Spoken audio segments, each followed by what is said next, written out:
तपाईलाई म आज यो भिडियोमा गुगल एडसेन्स को थ्रु पैसा कमाउने राम्रो तरिका भनिदिनेछु। गुगल एडसेन्स भन्ने बित्तिकै युट्युबबाट अर्निङ भन्ने कुरा होइन। गुगल एडसेन्सबाट पैसा कमाउने धेरैवटा तरिका छ। ती मध्ये एउटा भने तपाईले ब्लगिङ सुन्नु भएको होला। ब्लगिङ तपाईले बिना आर्टिकल्स पनि मोनेटाइज गर्न सक्नुहुन्छ। म तपाईलाई लाइभ प्रुफ मेरो वेबसाइटमा गएर पनि तपाईलाई देखाइदिनेछु। तपाईहरुले चेक गर्न पनि सक्नुहुन्छ। र अहिले चाहिँ मान्छेले ब्लगिङ वेबसाइटबाट धेरैले लाखौं पैसा कमाइराख्नु भएको छ। तपाईहरुलाई यो भिडियोमा म ब्लगिङ कसरी गर्ने अनि म हजुरलाई जानकारी गराउने छु। फर्स्टमा चाहिँ म तपाईहरुलाई मेरो ल्यापटप स्क्रिनमा गएर मेरो अर्निङ म तपाईहरुलाई देखाइदिनेछु। सबैभन्दा पहिला म मेरो वेबसाइटमा गए।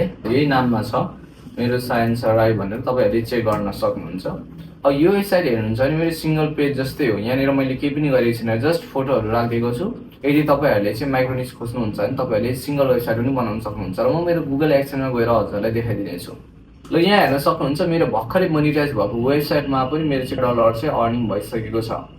र यो वेबसाइटमा तपाईले हेर्नुहुन्छ भने काहीँ पनि मैले एउटा पनि आर्टिकल लेखेको छैन। यदि मैले यहाँनिर आर्टिकल लेखेर धेरै भ्युज ल्याउने भने यसले चाहिँ लाखौंमा पैसा अर्न गर्न सक्छ। तपाईहरु पनि यस्तै वेबसाइट बनाएर तपाईहरुले सिंगल पेज वेबसाइटमा ट्राफिक तानेर पनि पैसा कमाउन सक्नुहुन्छ। अनि तपाईले एआई को थ्रु ChatGPT जस्तो एआई हरुलाई युज गरेर तपाईले चाहिँ फ्रीमा आर्टिकल लेखेर तपाईहरुले आर्टिकलबाट पनि पैसा कमाउन सक्नुहुन्छ। अहिले चाहिँ तपाईहरुले यस्तो आर्टिकल्सहरु अथवा वेबसाइटहरु चाहिँ तपाईले जेमिनाई, ChatGPT अनि विभिन्न एआई टुल्सको हेल्पले पनि तपाईहरुले बनाउन सक्नुहुन्छ। तपाईहरुले एउटा माइक्रो निशहरु खोजेर चाहिँ तपाईले लगातार डेली काम गर्नुभयो भने चाहिँ यहाँदेखि चाहिँ $1000 भन्दा बढी पर मन्थ कमाउन सक्नुहुन्छ।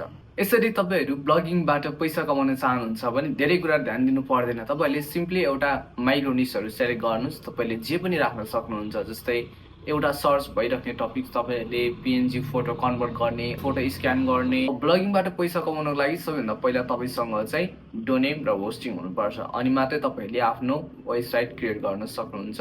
र यो डोनेम तपाईले नेपाल सरकारबाट फ्रीमा पनि आफ्नो नामको चाहिँ लिन सक्नुहुन्छ भने तपाईहरुले होस्टिङ चाहिँ किन्नु पर्ने हुन्छ। होस्टिङ किन्नको लागि मैले तल डिस्क्रिप्सनमा लिंक दिएको छु। त्यो प्रोमो कोड अनि तपाईहरुले डिस्क्रिप्सनबाट जानुभयो भने धेरै डिस्काउन्ट पनि पाउन सक्नुहुन्छ।